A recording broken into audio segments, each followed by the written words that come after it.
Hello everyone, my name is Jyoti. Welcome to job aspire hub YouTube channel.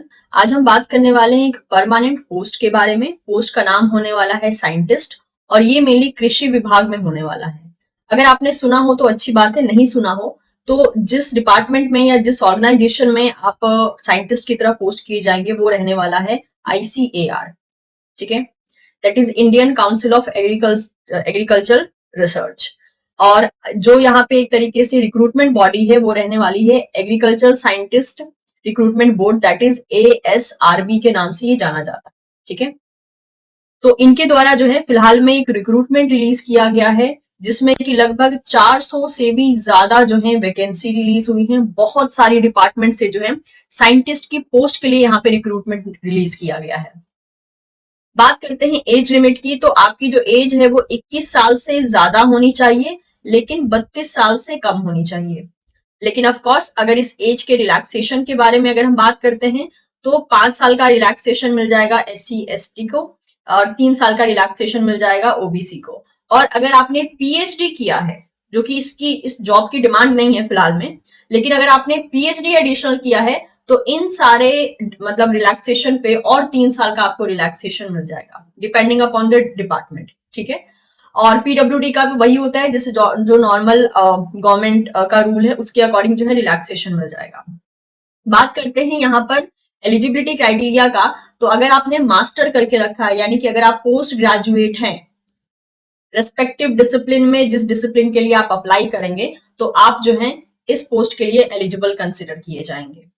यानी आपके पास post graduation होना जरूरी है। अब पोस्ट ग्रेजुएशन किस डिपार्टमेंट में, वो डिपेंड करता है कि आप किस डिपार्टमेंट के लिए अप्लाई करने वाले हैं। मैं आपको बता दूं यहाँ पे टोटल 60 डिपार्टमेंट को यहाँ पे कंसिडर किया गया है। टोटल 60 डिपार्टमेंट्स यहाँ पे मेंशन किए गए हैं। इन 60 डिपार्टमेंट में से 55 डिपार्टमेंट के लिए ये साइंटिस्ट की पोस्ट रिलीज की गई है। तो आप समझ सकते हैं कि अलग अलग डिपार्टमेंट का जो है अलग अलग एलिजिबिलिटी क्राइटेरिया है। फ्रेशर्स अप्लाई कर सकते हैं, यहाँ पे किसी एक्सपीरियंस की कोई डिमांड नहीं की गई है। अब समझते हैं कि इसका सिलेक्शन प्रोसेस क्या होने वाला है। और मैं आपको पहले पे स्केल के बारे में बता दूं तो या इसका जो पे स्केल है वो 1,80,000 से भी ज्यादा का होने वाला है। अगर एक तरीके से आप कह सकते हो कि पे स्केल की बात करूं तो 57,000 से लेकर आपको 1,80,000 तक जो है यहाँ पे मंथली सैलरी मिल सकती है। बिकॉज ये पोजीशन जो है साइंटिस्ट की होने वाली है। तो क्योंकि ये पोजीशन साइंटिस्ट की है तो आप समझ सकते हैं कि जो एक तरीके से सिलेक्शन क्राइटेरिया होगा वो भी कुछ मतलब आप कह सकते हो कि सिंपल नहीं होने वाला है। तो चलिए समझते हैं कि ये सिलेक्शन क्राइटेरिया कैसे काम कर रहा है। ठीक है, तो सिलेक्शन में क्या कहा गया है, मैं एक बार इसको इरेज कर देती हूँ। सिलेक्शन में क्या बोला गया है कि आपका एक प्री एग्जाम होगा। प्री एग्जाम जो है मेनली उसमें MCQ टाइप क्वेश्चन होंगे। प्री एग्जाम मतलब कि प्रीलिम्स एग्जामिनेशन टाइप का होगा। ये CBT मोड में होगा।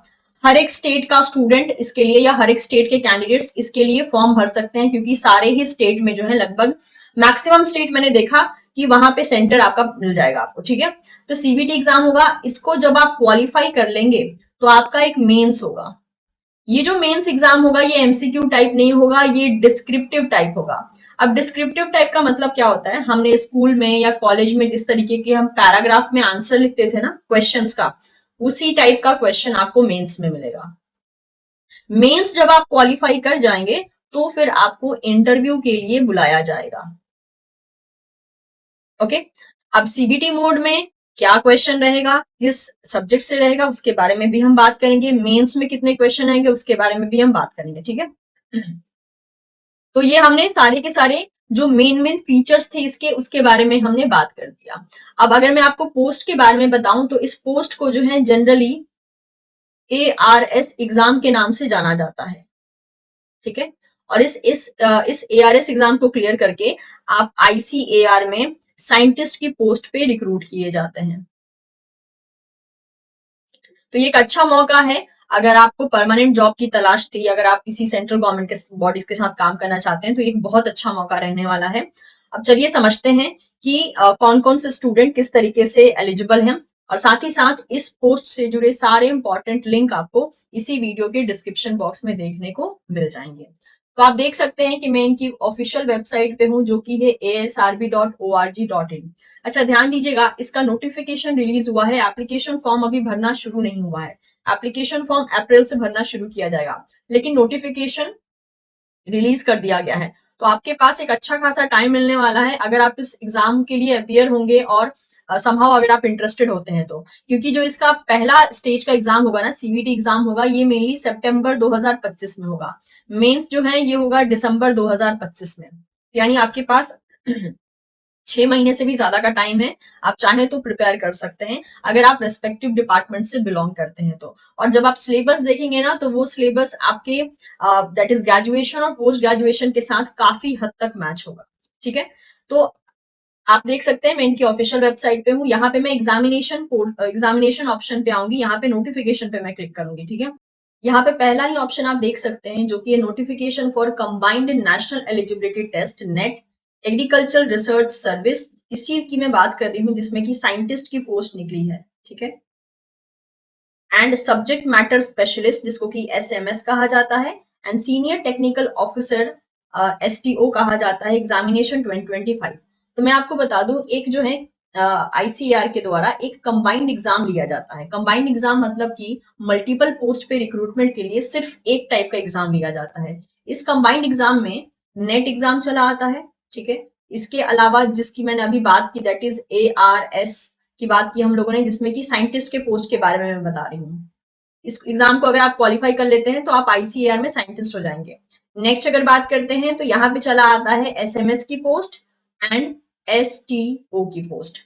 तो एक ही कंबाइंड एग्जाम होगा सीबीटी मोड में, लेकिन उसके द्वारा आप नेट क्वालिफाई कर सकते हैं, आप साइंटिस्ट बन सकते हैं, एसएमओ या एसटीओ की पोस्ट ले सकते हैं। लेकिन आपको डिसाइड करना होता है कि आप कौन से पोस्ट के लिए अप्लाई करना चाहते हैं। अब जैसे कि अभी इस वीडियो में तो मैं सिर्फ साइंटिस्ट पोस्ट के बारे में बता रही हूँ, लेकिन अगर आप में से कोई बच्चा इंटरेस्टेड है, कोई कैंडिडेट इंटरेस्टेड है कि नहीं हम नेट भी देने में इंटरेस्टेड है, हम एसएमएस या एसटीओ की पोस्ट के लिए भी अप्लाई करने में इंटरेस्टेड है, तो आप बिल्कुल नेट के साथ आप इनमें से कोई भी और एग्जाम दे सकते हैं, और एआरएस के साथ भी एसएमओ या एसटीओ का आप एग्जाम दे सकते हैं। ठीक है, तो मैं आपको कॉम्बिनेशन भी बता दूंगी कौन कौन से कॉम्बिनेशन अवेलेबल है। अच्छा, क्योंकि हम इस वीडियो में साइंटिस्ट की बात कर रहे हैं, फिर भी मैं आपका 1 मिनट लेके नेट के बारे में बता देती हूँ। नेट के बारे में वैसे अगर देखा जाए तो अगर आप डिटेल वीडियो देखना चाहते हैं ना, तो मेरा एक और चैनल है टीचिंग पाठशाला नाम से। ठीक है, टीचिंग पाठशाला पे जो है मैंने इसका एक डिटेल वीडियो अपलोड किया है, बिकॉज वो channel mainly life science related subject as well as vacancy से रिलेटेड डील करता है। तो नेट एग्जामिनेशन के बारे में मैंने यहाँ पे अपलोड किया है, आप चाहें तो वहां पे विजिट करके डिटेल देख सकते हैं। बात करें नेट एग्जाम की, तो इसको क्वालिफाई करके मान लीजिए लेक्चरशिप की जो पोजीशन होती है ना, या फिर अगर आप असिस्टेंट प्रोफेसर बनना चाहते हो किसी स्टेट एग्रीकल्चर यूनिवर्सिटी में या किसी एग्रीकल्चर यूनिवर्सिटी में, तो उसके लिए नेट जो है आपकी मदद करता है।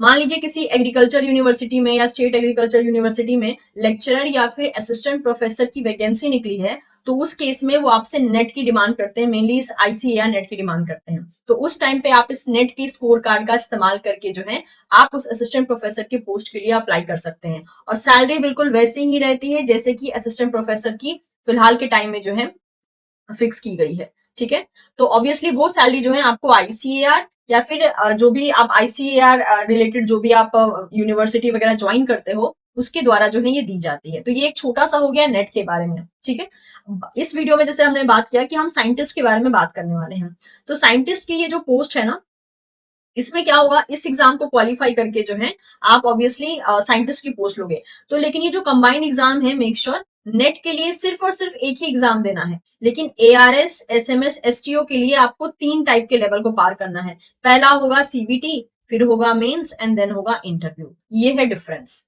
ठीक है, चलिए तो अब हम इस नोटिफिकेशन को एक बार क्लिक कर लेते हैं, और आप देख सकते हैं ये पर्टिकुलर पीडीएफ मेरे सामने ओपन हो गया। लेकिन ये पीडीएफ अच्छा खासा लंबा है, बिकॉज इसमें चारों पोस्ट के बारे में बात की गई है। दैट इज लगभग 50 पेज का यहाँ पे आप देख सकते हैं ये पीडीएफ है। अब हम क्या करेंगे, इस पीडीएफ को डाउनलोड करके एक बार डिटेल में समझ लेंगे। लेकिन उससे पहले मैं आपको बता दूं, क्योंकि ये पोस्ट में एग्जाम इंक्लूडेड है, तो उस एग्जाम के लिए आपको सिलेबस कहाँ मिलेगा। तो इस एग्जामिनेशन ऑप्शन पे आपको क्लिक करना है। इस पे क्लिक करने के बाद आपके पास सिलेबस का ऑप्शन आता है। सिलेबस पे क्लिक करने के बाद जो है आपके पास एक और लिंक आएगी जहां से आप सिलेबस को डाउनलोड कर सकते हैं। तो मैंने सिलेबस को अलग से डाउनलोड कर लिया है, उसके बारे में भी हम डिटेल में समझ लेंगे। तो सबसे पहले चलिए बात करते हैं हम साइंटिस्ट पोजीशन के बारे में, क्या रिक्रूटमेंट रहने वाली है, एवरीथिंग। ठीक है, तो ये ASRB that is agriculture scientist recruitment board के द्वारा रिलीज किया गया है, जो कि ministry of agriculture farmer welfare government of India के अंडर में आता है। बात करें तो ये एप्लीकेशन फॉर्म को 24 फरवरी को रिलीज कर दिया गया था और ये कंबाइंड एग्जाम होने वाला है for all the 4 different post. अब इंपॉर्टेंट डेट्स की बात कर लेते हैं, तो यहाँ पे जो है आप देख सकते हैं कि एप्लीकेशन फॉर्म 22 अप्रैल 2025 से शुरू होगा, 21 मई 2025 आखिरी डेट होगी। जो कंबाइंड एग्जाम होगा, जो पहला लेवल होगा एग्जाम का, वो होगा 2 से लेकर 4 सितंबर 2025 के बीच में, ठीक है। और जो मेंस एग्जाम होगा आपका, दैट इज ARS का मेन एग्जाम जो होगा, जो साइंटिस्ट का मेन एग्जाम्स होगा, जो डिस्क्रिप्टिव फॉर्म में होगा, वो 7 दिसंबर 2025 को होगा, ठीक है। ये जो डिस्क्रिप्टिव एग्जाम है, ये सिर्फ और सिर्फ जो है आपकी साइंटिस्ट पोस्ट के लिए है, SMS पोस्ट के लिए और STO पोस्ट के लिए है। सेंटर्स क्या क्या रहेंगे एग्जाम के, इसके बारे में एनेक्जर 2 में दिया गया है, और डिस्क्रिप्टिव एग्जाम का क्या सेंटर रहेगा वो एनेक्जर 3 में दिया गया है, जिसको कि हम 1 बाय 1 अभी आज ही जो है अभी फिलहाल में मैं आपको शो कर दूंगी। एप्लीकेशन फी की बात करें तो देखिए, मैं ARS के बारे में आपको एप्लीकेशन फी बता दूंगी, लेकिन मान लीजिए कि अगर आप ARS के साथ SMS या STO के लिए भी अप्लाई करना चाहते हैं, तो इन दैट केस जो है आपके अनरिजर्व का 1000 रुपए फी हो जाएगा, OBC EWS के लिए 800, SC ST OBC के लिए sorry SC ST and PWBD के लिए कोई भी फी नहीं रहेगा, ठीक है। और अगर मान लीजिए आप नेट, जिसके बारे में इस वीडियो में कवर नहीं कर रही हूँ, बट नेट के लिए अप्लाई करना चाहते हैं, तो खाली नेट के लिए आपको 1000 लगेगा, और अनरिजर्व के लिए EWS OBC के लिए यहाँ पे 500 लगेगा, SC ST के लिए दैट इज 250 लगेगा, इंक्लूडिंग PWBD वुमेन कैंडिडेट। और अगर आप नेट के साथ कॉम्बिनेशन में ARS लेना चाहते हैं, या SMS लेना चाहते हैं, या STO लेना चाहते हैं, तो उस केस में देख सकते हैं आप, अनरिजर्व के लिए 2000 हो जाएगा, EWS OBC के लिए 1300, SC ST PWBD वुमेन के लिए जो है दैट इज 250 हो जाएगा, ठीक है। तो इस वीडियो में फिलहाल में जो हम कवर करने वाले हैं वो ये वाला कवर कर रहे हैं, ठीक है। ये वाला सेक्शन हम कवर कर रहे हैं, नेट वाला सेक्शन नहीं कर रहे हैं। नेट वाला सेक्शन अगर आपको देखना हो तो आप मेरे दूसरे वाले चैनल पे देख सकते हैं। और आपको जो फी है वो आपको bharatkosh.gov.in इस लिंक पे क्लिक करके जो है पे करना होगा। और जो एप्लीकेशन फॉर्म होगा वो ऑनलाइन ही अप्लाई होगा, इनकी इस वेबसाइट पे होगा, जिसका लिंक मैं आपको इसी वीडियो के डिस्क्रिप्शन बॉक्स में दे दूंगी, ठीक है। ये हो गया आपका डिटेल कि अप्लाई कैसे करना है। इंपॉर्टेंट नोट्स वगैरह हम ऑलरेडी देख चुके हैं। ओके, आप अगर कहीं और काम कर रहे हैं तो आपको NOC देना पड़ेगा, चाहे वो गवर्नमेंट हो या फिर प्राइवेट में आप काम कर रहे हो। मेक श्योर जब आप एप्लीकेशन फॉर्म फिलअप कर लेंगे ना, और मान लीजिए आपके पास कोई डाउट आता है, तो उस केस में आप इस ईमेल आईडी का सहारा ले सकते हैं, लेकिन जब भी आप उनसे किसी भी हेल्प की डिमांड करेंगे, उस टाइम पे आपको ये सारे डिटेल्स जो है मेल में लिखकर भेजना पड़ेगा, तभी वो आपके मेल के द्वारा जो है आपकी मदद कर पाएंगे। इनकी ऑफिशियल वेबसाइट जो है ये है, ध्यान रखिएगा। इसी वेबसाइट पे आपको सारा इन्फॉर्मेशन मिलेगा, जिसपे कि हमने शुरुआत में जो है देखा था कि कौन कौन से सेक्शन में जो है क्या क्या अवेलेबल है। जो हम शुरुआत में देख रहे थे वेबसाइट, वही वेबसाइट होने वाली है। ऑनलाइन एप्लीकेशन फॉर्म को फिलअप करने के लिए किन किन चीजों की जरूरत होगी यहाँ पे मेंशन कर दिया गया है, तो इसको एक बार गो थ्रू कर लीजिएगा आप लोग। नेक्स्ट, जो आप यहाँ पे एप्लीकेशन फॉर्म भरेंगे ना, तो उसकी सॉफ्ट कॉपी आप अपने पास रख सकते हैं, या हार्ड कॉपी का प्रिंट आउट निकलवा के अपने पास रख सकते हैं, ताकि फ्यूचर में जो है उसका आप इस्तेमाल कर सकें, क्योंकि फ्यूचर में जो है उसकी एक तरीके से जरूरत पड़ सकती है। For for any kind of a clarification या असिस्टेंस, अगर मान लीजिए आपको किसी टाइप के डाउट आता है, ठीक है, रिगार्डिंग फॉर्म फिलिंग या समथिंग एल्स, तो आप इस particular mail ID and phone number का इस्तेमाल कर सकते हैं फॉर दी हेल्प पर्पज। बात कर लेते हैं सेंटर्स की, तो आप देख सकते हैं ये सेंटर्स रखे गए हैं, स्टेट भी बता दिया गया है और सेंटर भी बता दिया गया है, लेकिन बोला गया है कि अगर बच्चे ज्यादा आ गए तो एक सेंटर पे मल्टीपल वेन्यू हो सकते हैं एग्जाम के। तो स्टेट आप देख सकते हैं, लाइक गुजरात हो गया, मेघालय, यूपी, वेस्ट बंगाल, कर्नाटक, मध्य प्रदेश, उड़ीसा हो गया, चंडीगढ़, तमिलनाडु, उत्तराखंड, दिल्ली, कर्नाटक, सिक्किम, आसाम, तेलंगाना, मणिपुर, MP, राजस्थान, जम्मू कश्मीर, असम, हरियाणा, केरल, पंजाब, महाराष्ट्र, बिहार, अंडमान निकोबार, पौंडीचेरी, छत्तीसगढ़, झारखंड, हिमाचल प्रदेश, उत्तर प्रदेश, आंध्र प्रदेश, देख लीजिए सारा ही लगभग स्टेट दे दिया है। डिस्क्रिप्टिव एग्जाम यानी मेंस के लिए जो है आप देख सकते हैं सेंटर एंड स्टेट में आपको बता दे रही हूँ, Gujarat, Karnataka, Meghalaya, UP, waste Bengal, Madhya Pradesh, Orissa, Chandigarh, Tamil Nadu, Uttarakhand, Delhi, Assam, Telangana, MP, Rajasthan, Jammu Kashmir, Haryana, Kerala, Punjab, Maharashtra, Bihar, Andaman Nicobar, Chhattisgarh, Gujarat, Himachal Pradesh, UP, Andhra Pradesh, ठीक है। चलिए, तो ये तो नेट का आ गया। हम बात करते हैं साइंटिस्ट पोजीशन की। अच्छा, साइंटिस्ट पोजीशन के बारे में अगर बात करते हैं तो पहले चला आता है एलिजिबिलिटी क्राइटेरिया। तो जैसे कि मैंने कहा कि इसमें सिर्फ और सिर्फ आपको पोस्ट ग्रेजुएशन चाहिए, आपको मास्टर की डिग्री चाहिए, ठीक है, और कोई डिग्री आपसे डिमांड नहीं की है। लेकिन ये मास्टर की डिग्री किस डिसिप्लिन में चाहिए, तो आप ध्यान दीजिए, डिसिप्लिन यहाँ पे बहुत सारा वैरी कर रहा है, क्योंकि ये एग्रीकल्चर रिलेटेड है, तो मैक्सिमम डिसिप्लिन एग्रीकल्चर रिलेटेड है। जैसे कि मान लीजिए डिसिप्लिन यानी डिपार्टमेंट का नाम है एग्रीकल्चर बायोटेक्नोलॉजी, उस केस में आप अगर अप्लाई करना चाहते हैं इस डिसिप्लिन या इस डिपार्टमेंट के लिए, तो आपके पास जो है मास्टर डिग्री होना चाहिए, that is in molecular biology and biotechnology, या फिर बायोटेक्नोलॉजी या agriculture biotechnology, plant biotechnology, genetic engineering, botany, life science, plant physiology, agriculture biochemistry, bio informatics, genetics, plant breeding and genetics. ठीक है, तो इस तरीके से जो है आपको सारा कुछ देखना है। जैसे कि अगर मैं इसको एक बार थोड़ा सा जूम इन कर देती हूँ ताकि हम सब कुछ देख पाए एक साथ। आप देख सकते हैं यहाँ पे कि ये हो गया एग्रीकल्चर बायोटेक्नोलॉजी, देन दूसरा डिपार्टमेंट है एग्रीकल्चर एंटोमोलॉजी।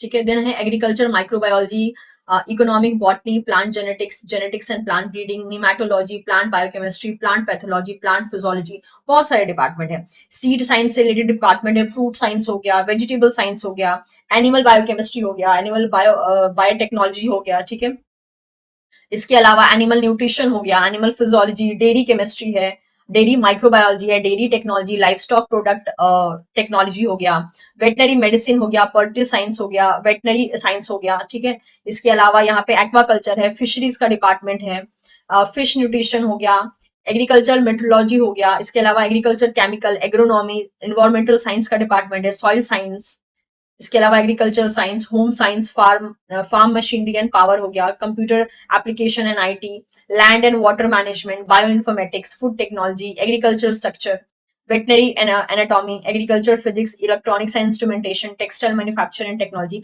आप देख सकते हैं पूरी 60 डिपार्टमेंट है, और इन सारे के सारे 60 डिपार्टमेंट में सिर्फ और सिर्फ आपका मास्टर मांगा है उस रिस्पेक्टिव डिपार्टमेंट से या उस डिपार्टमेंट से मिलते जुलते हुए सब डिपार्टमेंट से। जैसे कि एक और मैं एग्जांपल दे देती हूँ, मान लीजिए आप बायो इन्फॉर्मेटिक्स डिपार्टमेंट से अप्लाई करने वाले हैं, या इसके मतलब कि बायो इन्फॉर्मेटिक्स डिपार्टमेंट में जो है अप्लाई करने वाले हैं, तो उस केस में आपके पास मास्टर डिग्री चाहिए बायो इन्फॉर्मेटिक्स में, या फिर एग्रीकल्चर बायोटेक्नोलॉजी में, या एग्रीकल्चर स्टैटिस्टिक्स में, या मॉलिक्यूलर बायोलॉजी एंड बायोटेक्नोलॉजी में, या फिर ओनली बायोटेक्नोलॉजी में। ठीक है, तो इस तरीके से आपको ये पूरे 60 जो डिफरेंट डिपार्टमेंट है ना, उसमें एक बार आपको अपने एंड से चेक करना होगा, क्योंकि देख लीजिए बहुत ज्यादा लंबा यहाँ पे लिस्ट दिया है इन्होंने एलिजिबिलिटी का। तो सारी लिस्ट यहाँ पे डिफाइन करना बहुत मुश्किल है, क्योंकि आप जैसे कि आप मान लीजिए आप एक ही पोस्ट के लिए अप्लाई करेंगे, क्योंकि मल्टीपल पोस्ट के लिए या मल्टीपल डिसिप्लिन के लिए आप अप्लाई नहीं कर पाएंगे, क्योंकि एक ही दिन सारा एग्जाम होना है, एक ही टाइम पे होना है, राइट। तो उस केस में डिफिकल्टी चली आएगी। तो इसलिए आपको अपने एंड से एक बार इस एलिजिबिलिटी क्राइटेरिया को गो थ्रू करना होगा। जैसे मैंने कहा, कोई एक्सपीरियंस डिमांड नहीं किया है, मास्टर की सिर्फ डिमांड की है कि मास्टर आपका रिस्पेक्टिव सब्जेक्ट में या उससे मिलते जुलते या फिर अल्टरनेटिव सब्जेक्ट में होना जरूरी है। लेकिन जो यहाँ मेंशन है ना, सिर्फ उसी में होना जरूरी है मास्टर, उसके अलावा और कुछ नहीं चलेगा। ठीक है, तो ये था एलिजिबिलिटी क्राइटेरिया। चलिए, तो अब एआरएस के बारे में बात कर लेते हैं। जिस साइंटिस्ट पोस्ट की हम बात कर रहे हैं ना, उसको एक्चुअल में एआरएस एग्जाम के नाम से जाना जाता है, जिससे मैंने अभी फिलहाल में आपको बताया। तो this is the agriculture research service, ARS. ये एआरएस एग्जाम जो है, it is for the direct recruitment examination for the post of entry level scientist in Indian council of agriculture research, जिसे हम आईसीएआर कहते हैं। तो ये एआरएस एग्जामिनेशन जो है, ये एक तरीके से डायरेक्ट रिक्रूटमेंट एग्जामिनेशन है, जिसमें कि साइंटिस्ट की पोस्ट के लिए रिक्रूटमेंट निकाला जाता है, और ये साइंटिस्ट का पोस्ट जो है आपको आईसीएआर के अंडर में मिलता है। ठीक है, जो कि Indian council of agriculture research है। और जो पे लेवल रहने वाली है आपकी, वो 10 रहने वाली है, जिसमें कि आपको 57,700 से लेकर 1,82,400 तक जो है आपकी पे स्केल हो सकती है। तो आप देख सकते हैं ये अच्छी खासी रेपुटेटिव पोस्ट रहने वाली है। और जो स्टूडेंट इसके लिए अप्लाई करेंगे, उनको पहले सीबीटी मोड में प्रीलिम्स देना होगा, जो क्वालिफाइंग इन नेचर होगा, मेंस देना होगा, जो डिस्क्रिप्टिव होगा, उसके बाद पर्सनल इंटरव्यू के लिए आपको अपीयर होना होगा। ठीक है, वैकेंसी भी देखेंगे हम, कितनी वैकेंसी रिलीज की गई है। सिलेबस के बारे में बात करें तो इन्होंने बोला एएसआरबी की वेबसाइट पे सिलेबस मिल जाएगा। देखिए, मैंने यहाँ पे ये सिलेबस डाउनलोड कर लिया है, लेकिन अब ये सिलेबस देखिए, ये टोटल 132 पेजेस का है।